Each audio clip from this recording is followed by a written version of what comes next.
Bonjour les joyeux lurons, c'est moi, Takta, votre fournisseuse officielle de news avec une dose supplémentaire de bonne humeur. Guerre en Ukraine, l'armée russe annonce attaquer la région ukrainienne de Dnipropetrovsk. Cet assaut intervient alors que Moscou et Kiev s'accusent mutuellement de perturber un échange de prisonniers qui doit avoir lieu ce week-end. Goff-Sabalenka, le clash après la finale. Après sa défaite en finale de Roland-Garros samedi, Aryna Sabalenka a glissé un petit tacle à Coco Gauff, qui lui a répondu.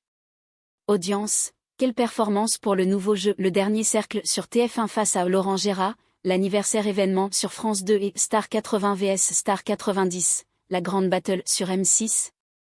Le dernier cercle, Laurent Gérard, l'anniversaire événement, meurtre en Guadeloupe, Star 80 vs Star 90, la grande battle. Les audiences de la soirée du samedi 7 juin 2025.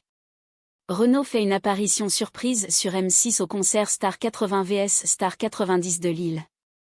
À 73 ans, Renaud signe un retour inattendu et émouvant sur scène lors du show événement Star 80 vs Star 90, retransmis en direct sur M6 depuis Lille ce samedi 7 juin.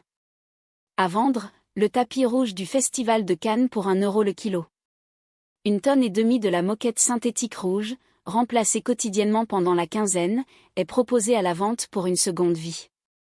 Guerre en Ukraine, avec son talon d'Achille, la Lituanie sera-t-elle la prochaine cible de la Russie?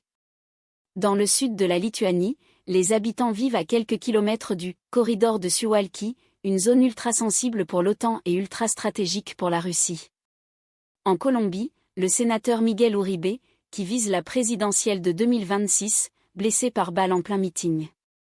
Dans un état critique, selon les secours, il lutte pour sa vie, après avoir été touché 2 fois par balle à la tête lors d'un meeting politique de campagne à Bogota.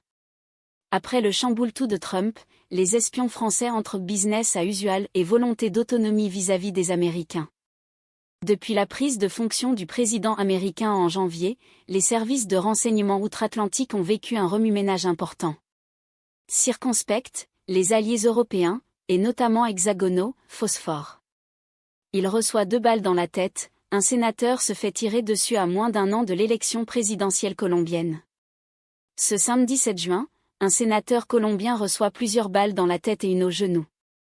La victime est prétendant à la présidence à l'élection de 2026. Le Dauphiné 2025, la der des der à domicile pour Romain Bardet. 1 an après avoir annoncé prendre sa retraite au soir du Dauphiné 2025, Romain Bardet est au départ de sa course de cœur, serein et en quête d'un résultat. C'est sur cette note joyeuse que je vous laisse, les amis. Je vous donne rendez-vous dès demain pour une nouvelle dose de rire et d'infos.